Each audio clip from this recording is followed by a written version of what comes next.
Obvladujemo razmere na intenzivnih enotah UKC Ljubljana in nevrološke klinike UKC Ljubljana ter odgovoriti na očitke, ki smo jih bili deležni v nekaterih medijih.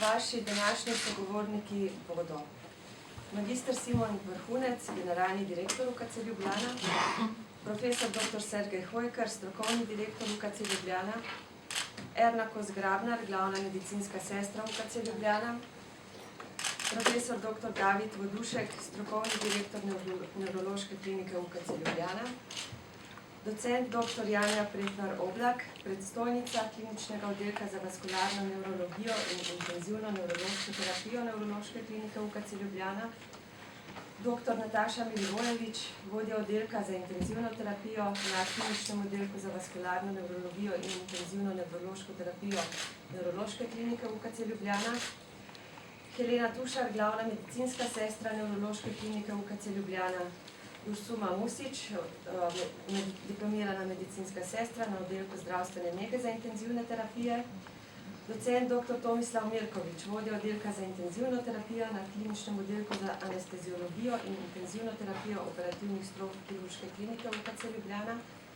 Meta Vesel Valentinčič, pomočnica generalnega direktorja za pravno-upravne zadeve in gospa Jelka Mlakar, pooblaščenka za varnost v UKC Ljubljana. Pa besedo najprej predajam kar vodstvu UKC Ljubljana, generalnemu direktorju, strokovnemu in glavni medicinski sestri. Prosim.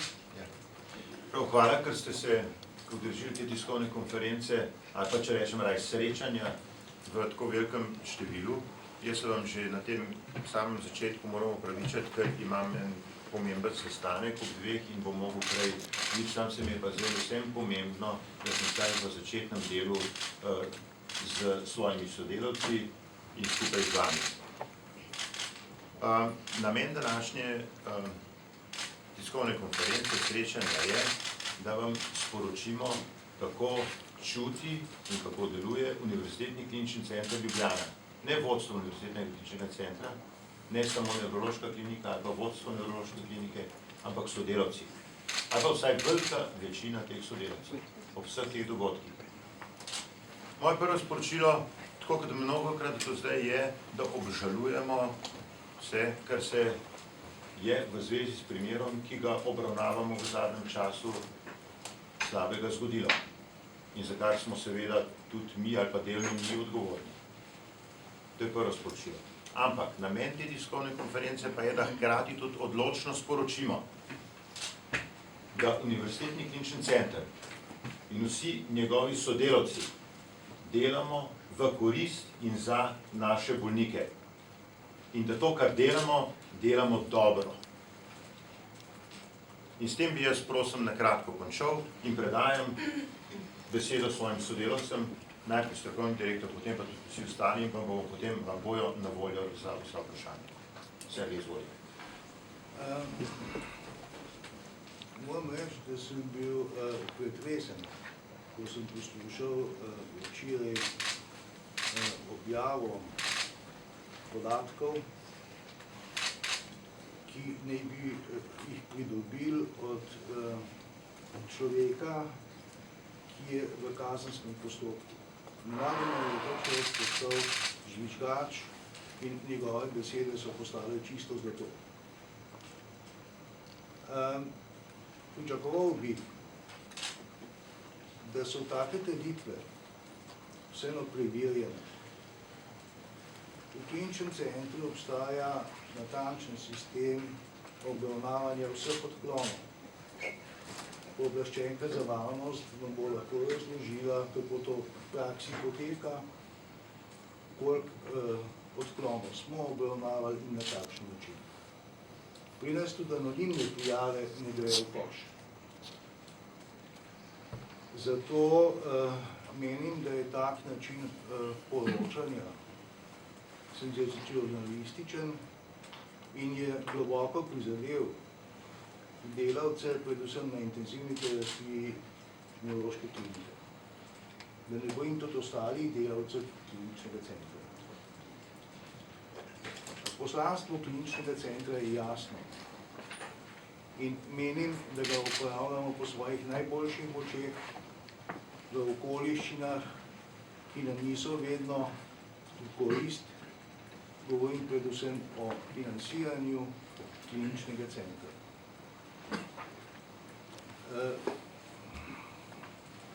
Tukaj smo danes v široki zasedbi, pa ne zato, ker bi to si vodstvo želelo, ampak zato, ker si ljudje želijo povedati vse slovenski javnosti, da so natolcevanja, škodoželjna natolcevanja kontraproduktivna in ne temeljijo na resnici. Toliko za začetek. Hvala. Dobar dan. Tudi meni.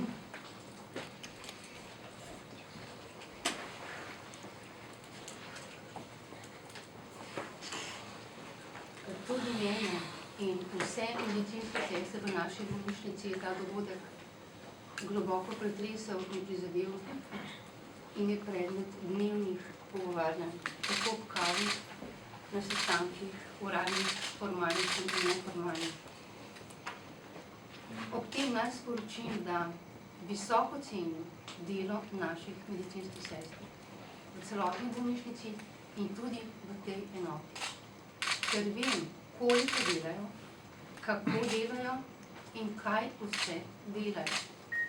Ob tem, da nas ni dovolj, da so preobremenjene, trenutno lahko rečem, v tej enoti dela kar 6 nosečih medicinskih sester. In to same želijo. Same so se to tako odločile, ker so ocenile, da jih pacienti in inštitucija nujno potrebujemo. In tudi zato sem jim neizmerno hvaležna. Ob tem moram in poudarjam, nikakor ne bežimo pred odgovornostjo. Zavezuje nas kodeks etike. Ta nam narekuje, da delamo v dobrobit pacientu, da delamo v njegovo dobro, da mu ne škodujemo. Kaj je šlo narobe v tem tragičnem dogodku? Nisem poklicana, da sodim in ne želim soditi. Ocenjujem pa lahko, da so tukaj bile medicinske sestre žrtve manipulativnega ravnanja posameznika. In kar je najpomembnejše, iz tega dogodka smo se že do sedaj veliko naučili. In bomo s tem zmanjšali, zminimalizirali tveganje, da se nam kaj podobnega v bodoče zgodi. Ob tem samo še rečem, gre pa za eksces in te dogodke težko predvidiš. Je pa tudi meni iskreno žal za vsakega posebej našega zaposlenega, ki je šel skozi to težko proceduro. Hvala. Sedaj pa vabim strokovnega direktorja Nevrološke klinike, predstojnico kliničnega oddelka za vaskularno nevrologijo in intenzivno nevrološko terapijo Nevrološke klinike UKC Ljubljana in sodelavce, da spregovorijo, kako obvladuje razmere na oddelku in kakšne so razmere na tem oddelku. Ja, jaz bi vas v imenu Nevrološke klinike lepo pozdravil. Kot je bilo pa že rečeno, so se danes sami naši sodelavci, ki sicer, lahko mi verjamete, zelo neradi nastopajo pred javnostjo, odločili za ta korak, ker so se čutili globoko prizadete. Ne mi da še povem, da je seveda na nas, ki vodimo Nevrološko kliniko, v tem primeru klinični oddelek za vaskularno nevrologijo in nevrološko intenzivno terapijo, v.d. predstojnice docent dr. Janja Prijetnar-Oblak, na njej grozi, da ji bo ob nadaljnih takšnih obremenitvah na oddelek prenehal funkcionirati. Ker ljudje seveda lahko samo to prinesejo, več pa ne oni prenašajo dnevno težke paciente, težke delovne razmere, kadrovske stiske, ko pa imajo še dodatne pritiske, pa se lahko zgodi seveda, da gre to v napačno smer. Tako da jaz na nek način tudi apeliram, da se zavedate, da slovenska javnost ima samo en intenzivni oddelek za nevrološko terapijo. To je ne samo v kliničnem centru, pač nevrološki oddelek, ampak je v celi Sloveniji samo en oddelek za intenzivno nevrološko terapijo. In ta dela diha na škrge zaradi vsega, kar se je zgodilo. In glede, mi nadomestila za dr. Radana, torej zdravnika, ki bi ga nadomestil pri delu, še vedno nimamo. To ni obtožba, to je ugotovitev stanja, se tega kadra tudi ni. Ampak samo, da se zavedate, da delovne obremenitve na tem oddelku so zelo težke, seveda enako na sestrski ravni, ker je znano pomanjkanje sester.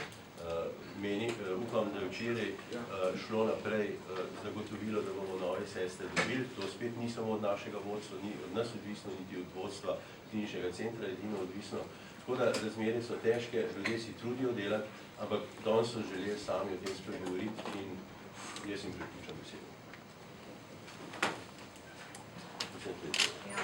Pravzaprav želeli smo izpostaviti predvsem dejstvo, da jaz pač sem vršilka dolžnosti predstojnika tega oddelka vaskularne nevrologije in lahko povem, da dejansko v teh svojih 3 mesecih, odkar upravljam to funkcijo, pa tudi že prej, sem že dolga leta tukaj v službi, mislim, da pri nas delamo dobro in delamo kvalitetno.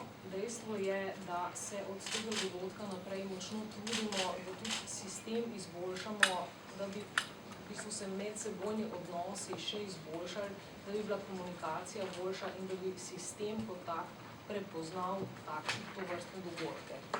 Zdaj, v resnici od včerajšnjih izjavah po televiziji smo bili vsi delavci, posebej pa tisti, ki so pravzaprav najbolj neposredno udeleženi tam, globoko prizadeti. Izjave, ki se zdijo medijem mogoče zanimive, ker so senzacionalistične in tako naprej, človeka osebno zelo, zelo potrejo in nekdo, ki je vsak dan ali pa vsak drug dan v službi po noči, ki je dežuren, ki dejansko se trudi za svoje bolnike, ki dejansko se počuti odgovornega za njih, te stvari zelo, zelo težko prenaša.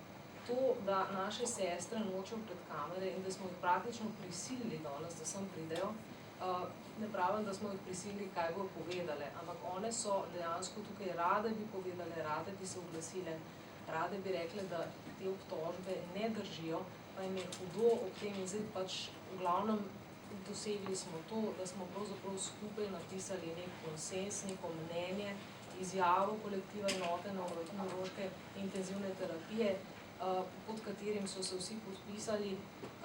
V resnici je to mnenje sester in zdravnikov, ne samo enega dela tima in rada bi poudarila, da dejansko mi mislimo, da so izjave, ki so bile včeraj po televiziji podane oziroma v medijih podane, večinoma neresnične, da vse analiziramo, ampak da so to vrstna dejanja pravzaprav škodljiva za to, da bomo mi kot nek tim dekompenzirali. Se pravi, če vam kdorkoli sorodnik ali kdorkoli v Sloveniji zboli in nas rabi, vsi nas rabite, mi bi radi delali normalno, ampak ob takih medijskih pritiskih pač tega ne bomo zmogli. Tako da to je moja izjava in prosim še sodelavce iz intenzivne terapije, ki bi pravzaprav verjetno to svojo izjavo najbolj prebrali, kot sem rekla, da se nam zdi najboljši način, da bi s tem mnenjem soočili.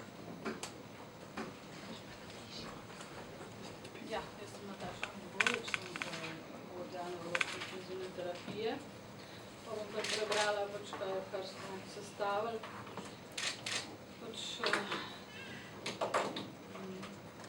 Vsi v kolektivu tega oddelka. Zaposleni na nevrološki intenzivni terapiji, ki skrbimo za najbolj ogrožene nevrološke bolnike iz cele Slovenije, dosledno sledimo svojim najvišjim vrednotam, to sta vrednoti življenja in zdravja svojih bolnikov. Delamo po najvišjih moralnih in etičnih načelih. Vsi smo zelo prizadeti ob včerajšnjih izjavah v medijih, ki obsojajo celoten tim.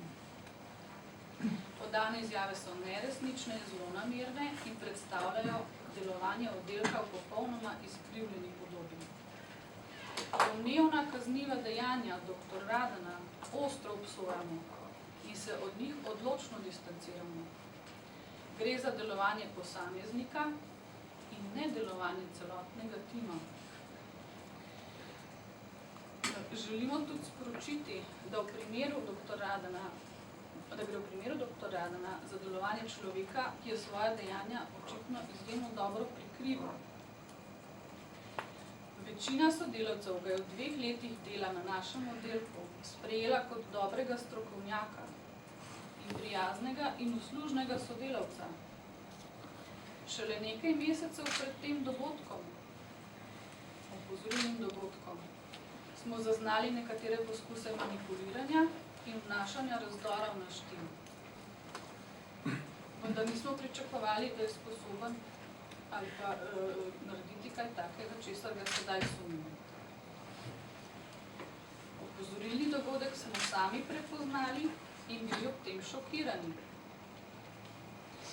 Ko je na dan prišel še sum, da je dr. Radan takšna dejanja izvajal že v preteklosti, smo resno in odgovorno pristopili k ukrepom, ki bi v bodoče vodili v boljše prepoznavanje tovrstnih dejanj. Ves čas pa smo bili in ostajamo prepričani, da je naš tim kvaliteten in da svoje delo opravljamo po svojih najboljših močeh. Želimo sporočiti, da je delovanje našega tima tako v preteklosti kot danes dobro in usklajeno v dobrobit naših bolnikov. To je zdaj pač izjava našega celotnega tima. Jaz bi samo še dodala, da čutim to prizadetost svojih sodelavcev, ker se seveda čutimo, so odgovorni, da nismo v bistvu prepoznali, da je kaj takega možno. Morate pa vedeti, da čeprav so na cestah vsi znaki postavljeni tako, kot je treba in vsi predpisi znani, se lahko vsi ustavimo pred rdečo lučjo, nekdo bo pa zapeljal čez. In včasih je to težko prepoznati. Zadeve so veliko bolj kompleksne, kot se zdaj predstavljajo. Ni tako lahko prepoznati, kot mogoče zdaj izgleda. Tako da smo pa odprti naprej za vprašanje. Hvala. Jaz bi zdaj besedo predala docent dr. Tomislavu Mirkoviču, da nam predstavi, kako razmere na intenzivnem oddelku obvladujete pri vas. Lepo pozdravljate z moje strani.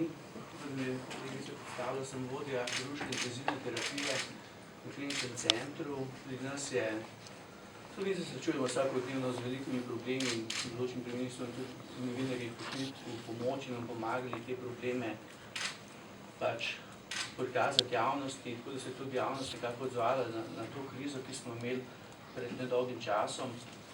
Je pa tako, da problemi, ki nastanejo vsakodnevno, jih dejansko nekako probamo v pogovoru z vodstvom reševati na čim bolj ekonomičen način. Seveda tudi vodstvo ni odvisno, od njihove želje, niso odvisno naše rešitve, tudi oni so nekako odvisni od sogovornika na višji ravni, tako ministrstva, kot Zavod za zdravstveno varstvo Slovenije, tako da je dejansko ta kompleks ima širše razsežnosti. Ampak na nivoju, pač ako sami rešujemo te probleme, in zaenkrat v dogovoru tako, da pomanjkanja sester, da pomanjkanja zdravniškega kadra in opreme kot take nekako uspemo v dogovoru z ostalimi enotami intenzivne terapije v kliničnem centru Ljubljana, nekako uspešno in jih nekako tudi uspešno rešujemo. Pač pomagamo si enkrat pač intenzivni terapiji na infekcijskem oddelku, drugič internistični intenzivni enoti, tako da tukaj imamo nekako dober konsens in si nekako vsakodnevno pomagamo eni in drugi, tako v opremski kot tukaj v kadrovski stiski. To bi bilo moje strani.